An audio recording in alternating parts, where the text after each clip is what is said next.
Alhamdulillah wassalatu wassalamu ala Rasulillah Sayyidina wa maulana Muhammad ibni Abdillah wa ala alihi wa sahbihi wa man tabi'ahu wa mawalah. Ashhadu an la ilaha illallah wahdahu la syarika lah wa ashhadu anna sayyidana Muhammadan abduhu wa rasuluhu la nabiyya ba'dah. Allahumma salli ala sayyidina Muhammadin nabiyil ummi wa ala alihi wa sahbihi wa barik wa sallim. Qala Allah Ta'ala fil Qur'anil azim wa huwa asdaqul qailin. A'udzu billahi minasy syaithanir rajim. Ya ayyuhalladzina amanu taqullaha haqqa tuqatih wa la tamutunna illa wa antum muslimun. Wa qala ta'ala fi ayatin ukhra, ya ayyuhalladzina amanu taqullaha wa qulu qawlan sadida yuslih lakum a'malakum wa yaghfir lakum dhunubakum wa man yuti'illaha wa rasulahu faqad faza fawzan 'azima. Ibadallah, usikum wa nafsi bitaqwallahi wa ta'atihi faqad fazal muttaqun. Wa kana mulkuhu 400 sanah. Begitu disebutkan dalam kitab sejarah. Wa kana mulkuhu 400 sanah. Dia berkuasa 400 tahun lamanya. Penguasa tunggal syarqan wa gharban. Dari mulai belahan timur dunia sampai ke barat. Tunduk dalam kekuasaannya. Lalu kemudian datanglah Nabi penyeru kepada tauhid menghadap penguasa yang hebat. Raja, segala raja di atas dunia. Menyembahlah kepada Allah. Lalu apa jawabnya? Dengan sombong dan angkuh dia berkata, Arabbun ghairi. Arabbun ghairi. Adakah Tuhan lain selain aku? Adakah yang lebih berkuasa di dunia ini selain aku? 400 tahun membuat dia merasa bahwa dia Tuhan. Sampai-sampai keluar dari mulutnya, Arabbun ghairi. Adakah Tuhan selain aku? Lalu kemudian apa yang terjadi? Allah subhanahu wa ta'ala mengirimkan ba'udah. Dalam Al-Quran Allah mengatakan tidak malu menciptakan ba'udah, nyamuk. Innallaha la yastahi ayyadriba masalam ma ba'udah. Allah tidak malu menciptakan seekor nyamuk. Wa ma fauqaha, lebih kecil daripada nyamuk. Apa yang terjadi? Nyamuk itu masuk ke dalam lubang hidungnya. Terus ke dalam batang hidungnya. Sampai ke otaknya. Dan nyamuk itu pun menggigit otak di kepalanya. Lalu kemudian dia mengambil martel memukul-mukul kepalanya. Sampai orang-orang di sekelilingnya menyangka dia gila. Sampai dia habis usaha. Makin sakit. Tak dapat dirasakan. Tak dapat diceritakan. Tak dapat diungkapkan bagaimana rasanya. Dan akhirnya dia pun mati. Dicatat dalam sejarah. Dia bernama Namruz. Begitu Allah bercerita tentang orang-orang angkuh dan sombong. Dia tidak mati disambar petir. Dia tidak mati ditimpa batu besar. Dia tidak mati karena sesuatu yang hebat. Tapi dia mati karena makhluk yang hina. Yang kita pun dapat membunuhnya dalam satu kali tepukan. Berpuluh nyawa nyamuk akan mati. Tapi begitu Allah Ta'ala ingin menunjukkan kesombongan, keangkuhan orang-orang yang merasa dirinya Tuhan. Jawabannya adalah kuasa Allah Subhanahu wa Ta'ala. Hari berganti, musim berubah. Dunia ini diisi oleh orang-orang yang angkuh dan sombong. Selesaikah dunia dengan matinya Namruz? Tidak. Lahir lagi generasi yang lebih canggih daripada Namruz. Lebih kejam daripada Namruz. Apa yang dia lakukan? Yuzabbihuna abna'ahum wa yastahyuna nisa'ahum. Lebih sadis daripada Namruz. Anak laki-laki disembelih hidup-hidup, anak perempuan dibiarkan karena tidak melawan. Anak laki-laki yang dia nampak dalam mimpinya akan menarik mahkota kekuasaannya. Anak perempuan dibiarkan melahirkan. Sampai pada akhirnya ketika dia berkata dengan lantang, kalimat berbeda, substansi makna yang sama. Ana rabbukumul a'la. Ana, aku, rabbukum, Tuhan kamu, a'la, yang paling tinggi. Ternyata kekuasaan boleh bisa merubah makhluk merasa menjadi khalik. Orang kalau sudah terlalu lama berkuasa, melihat manusia tertunduk-tunduk ketakutan, maka berubah dalam dirinya, berkata, kaulah yang paling berkuasa, engkau adalah Tuhan. Itu pernah terjadi pada Namruz dan menular kepada Farao. Al-Quran menyebut dia Fir'aun.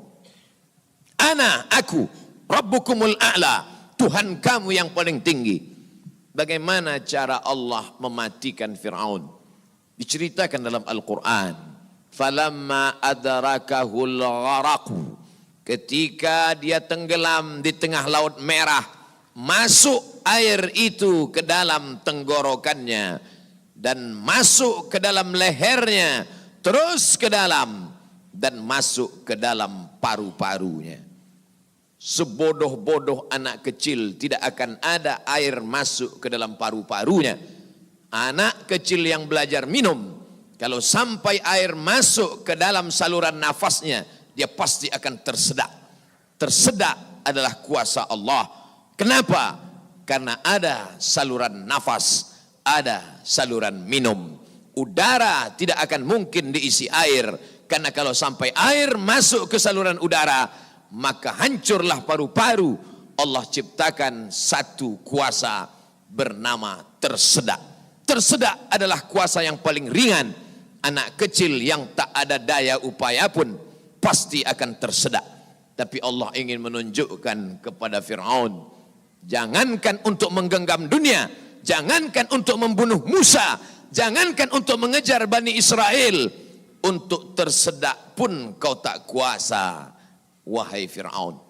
Apa yang terjadi? Fir'aun mati. Kenapa Allah mematikan Fir'aun dengan air? Kenapa tidak dengan batu? Kenapa tidak dengan petir yang menggelegar? Mengapa dengan air? Karena dulu bayi yang tak berdaya itu dihanyutkan ke tengah air. Wa auhayna ila ummi Musa, kami wahyukan, kami ilhamkan, kami bisikkan ke hati ibu Musa, an ardi'ihi, susukan anakmu. Fa in khifti alaihi, kalau kau takut anakmu ini akan disembelih Fir'aun, fa alqihi fil yammi, hanyutkan dia ke sungai. La takhafi, jangan kau takut, wala tahzani, jangan kau sedih, inna radduhu ilaiki, kami akan mengembalikannya kepada engkau sesuai dengan cerita yang kami kehendaki. Waja'iluhu minal mursalin, dan kami akan menjadikan dia salah satu daripada rasul yang kami pilih. 5 di antara rasul itu, salah satunya adalah Musa alaihi salam. Musa, bayi yang tak berdaya, dicampakkan ke laut, dicampakkan ke sungai Nil, selamat. Bayi yang tak dapat berenang, bayi yang tak ada kuasa, bayi yang tak ada daya upaya, selamat di atas air. Tapi penguasa, raja di atas raja, segalanya bukti-bukti kuasanya sampai hari ini menjadi bukti. Satu di antara 7 keajaiban dunia adalah piramid yang dibangun oleh Fir'aun. Tapi ternyata air yang dulu menyelamatkan bayi Musa, air yang sama menenggelamkan Fir'aun yang amat sangat berkuasa. Sekali lagi Allah ingin bercerita kepada manusia bahwa mudah bagi Allah melenyapkan makhluk-makhluk yang sombong, yang merasa diri gagah perkasa, manusia yang terkena penyakit amnesia, terlupa bahwa dia hanyalah makhluk, paru-parunya ciptaan Allah, udaranya titipan Allah, hembusan nafasnya dan tarikannya semua atas kuasa Allah. Mestinya dia berkata, la haula wa la quwata illa billah. Berakhir episode Fir'aun. Selesaikah dunia? Tidak. Muncul lagi mereka yang sombong-sombong. Macam-macam nama sejarah mencatat. Abu Lahab dengan bangganya berkata, sebelum Abu Lahab datang lagi seorang pria perkasa dengan tentara bergajahnya bernama Abrahah. Dia ingin memindahkan Ka'bah karena baginya bisnis di Makkah harus dialihkan. Nun jauh di Yaman berseberangan dengan Laut Merah menyeberang ke Afrika. Maka ini Ka'bah harus dihancurkan. Dia bawa pasukan bala tentara sampai akhirnya pasukan gajah tidak ingin bergerak. Gajah makhluk Allah, binatang, tahu mengenal Allah Subhanahu wa taala. Dia paksa gajah itu berdiri dengan pawang-pawangnya. Akhirnya gajah itu berjalan karena amat sangat terpaksa dan di bawah tekanan. Sampai akhirnya apa yang terjadi? Datang Abdul Muttalib membawa kunci Ka'bah. Dia serahkan kepada Allah. Dia katakan di depan pintu Ka'bah, inna lihadzal baiti rabban yahmi. Sesungguhnya Ka'bah ini ada Rabb, ada Allah yang menjaga dan memeliharanya. Bukan aku yang menjaganya, kuserahkan kepada penjaganya. Inna lihadzal baiti rabban yahmi. Sesungguhnya Ka'bah ini ada penjaganya, kuserahkan dia kepada engkau ya Allah. Apa yang terjadi? Fa'arsalna alaihim tayran ababil. Kami kirimkan kepada mereka burung ababil yang dibawanya tarmihim, melontar, melempar mereka pasukan Abraha bergajah bihijaratin, dengan batu-batu min sijil, yang dipanaskan di atas api neraka. Apa yang terjadi pada pasukan Abraha? Faja'alahum ka'asfim ma'kul.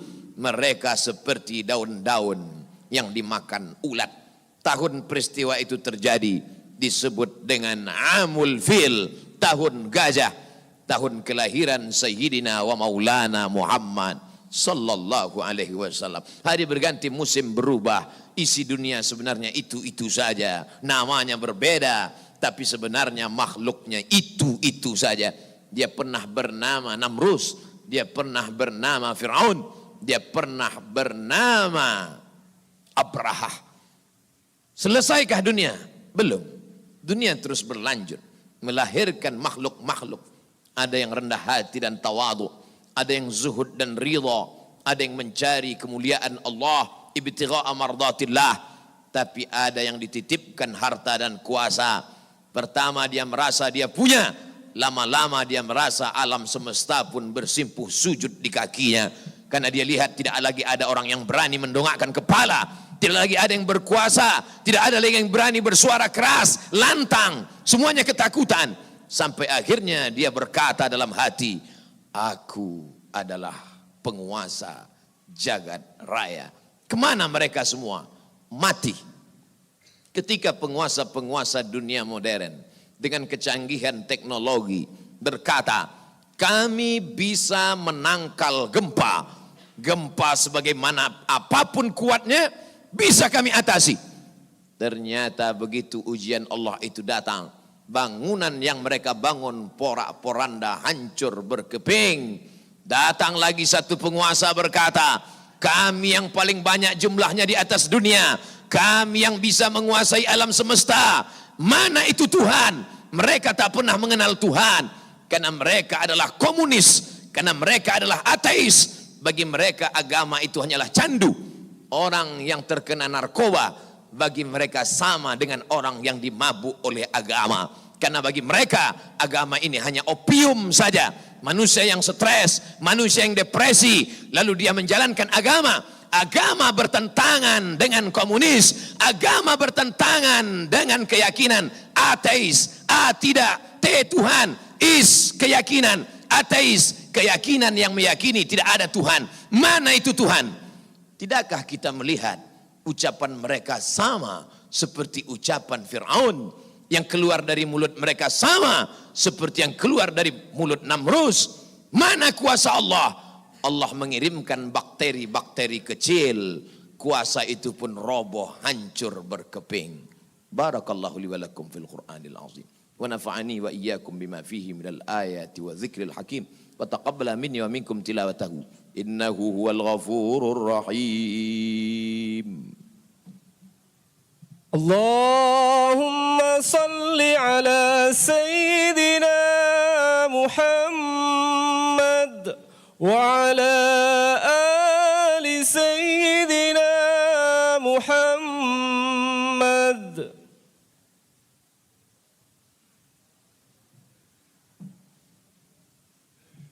الحمد لله الذي بنعمته تتم الصالحات والصلاة والسلام على سيد السادات وعلى آله وأصحابه أهل الفضائل والكرامات.